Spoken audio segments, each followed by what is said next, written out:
এই সোনার ছেলেরা, তোমরা কই গেলে? এদিকে আসো, এদিকে আসো।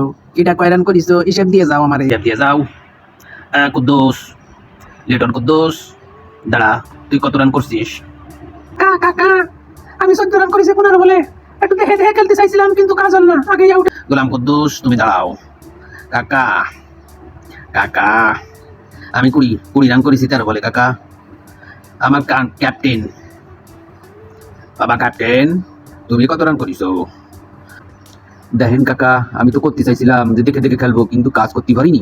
এ পাই যে দেখি আমি 11 বল খেলে ফেলেছি, দেখি যে রানের কোনো খাতা নেই।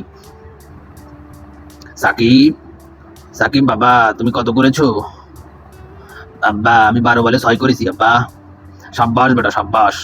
মাহমুদুল্লাহ, পুরন ভাত কই দিলে? আব্বা, আমি 22 বলে 23। মোটামুটি খেলেছো, যাক, মান সম্মান হয়তো কিছুটা একটু রেখেছো। হ্যাঁ, তাও হৃদয়, হৃদয়, তুমি কত রান করেছো? বাবা, আমি 47 বলে 58 রান করেছি। কত? 47 বলে 58 রান। খুব সুন্দর সুন্দর, দেশের একটু মান সম্মান রেখেছ। যাক, তোমাকে দিয়ে হবে ভবিষ্যৎ উজ্জ্বল। জাকির আলী, জাকির আলী, তুমি কত করেছো? এই তো একা, আমি তো নামতেই পারিনি। লাস্টে আমার তো একটু থাকতে নামাইছে, তাও 5 বলে 9 করেছি। সাব্বাস, সাব্বাস, তোমরা ভালো খেলেছো। এইভাবে খেলতে পারলে দেশের উন্নতি হবে, বিশ্ব দরবারে বাংলাদেশের মান অক্ষুণ্ণ থাকবে, উজ্জ্বল হবে। আশা করি তোমরা এইভাবেই চালিয়ে যাবা, বিশ্বকাপ না এনে বাড়ি ফিরবা না।